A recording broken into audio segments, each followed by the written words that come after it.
Well, thank you, Stephanie, and thank you, everybody, for coming out today to talk about this very important issue. Thank you, Congresswoman Kamak, for your leadership here as well.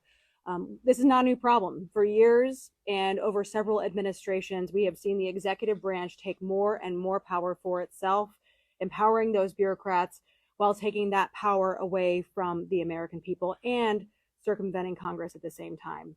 In just 1 year, the Biden administration added more than $200 billion in new regulatory costs through their heavy handed rulemaking, pulling down our economy, putting that burden on our small businesses, and inserting the government in a place it doesn't belong.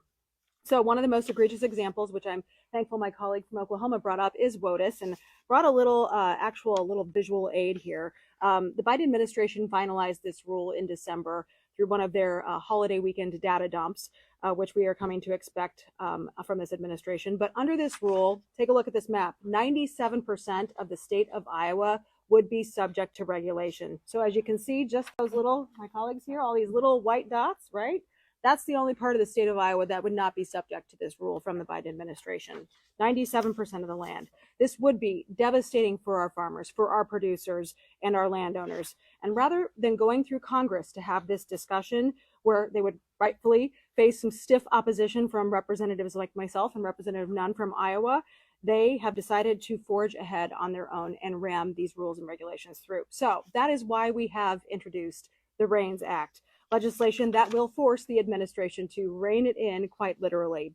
So any new rule proposed by the administration would be subject to approval by the House and the Senate. And this goes for all administrations as well. It would hold unelected bureaucrats accountable, and it would be making sure that they can stop imposing costly regulations on Iowans and all Americans with simply the stroke of a pen. We need to put a stop to it.